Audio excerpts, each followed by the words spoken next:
السلام علیکم دوستو، حافظ محمود شیرانی کے دلائل اردو کے آغاز کے بارے میں۔ ہم اردو کے آغاز کو شاہ جہاں یا اکبر کے دربار اور لشکر گاہوں کے ساتھ وابستہ کرنے کے عادی ہیں، لیکن یہ زبان اس زمانے سے بہت زیادہ قدیم ہے، بلکہ میرے خیال میں اس کا وجود انہی ایام سے ماننا ہوگا جب سے مسلمان ہندوستان میں آباد ہیں۔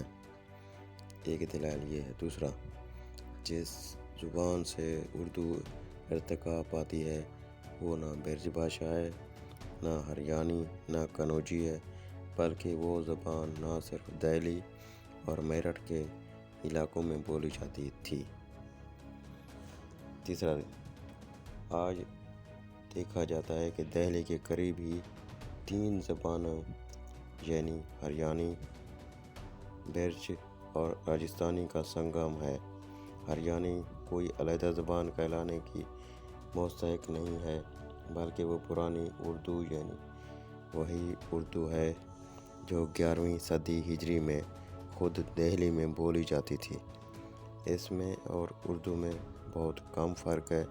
اگر اس کو اردو نہ مانے تو اردو کی شاخ ماننے میں تو عذر نہیں ہونا چاہیے۔ بہرحال یہ تسلیم کرنا پڑے گا کہ یہ زبان اسلامی دور میں دہلی کے اثرات میں بنتی ہے۔ چوتھا، اردو دہلی کی قدیم زبان نہیں ہے، بلکہ وہ مسلمانوں کے ساتھ دہلی جاتی ہے۔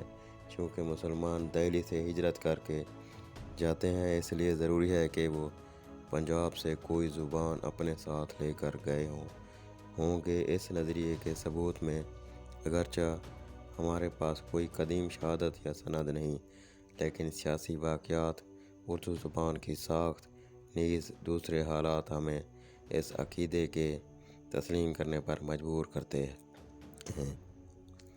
پانچواں، چوتھی صدی کے اواخر سے محمود حملوں کا آغاز ہوتا ہے۔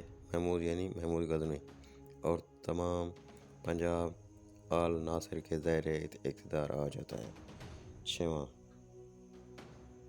اگر آل غزنہ سے بیشتر مسلمانوں کو کسی ہندی زبان کے اختیار کرنے کی ضرورت محسوس نہیں ہوتی تو اس عہد میں جو خاصہ دراز ہے وہ پنجاب میں کوئی نہ کوئی زبان سرکاری، تجارتی، معاشرتی اغراض سے اختیار کر لیتے ہیں۔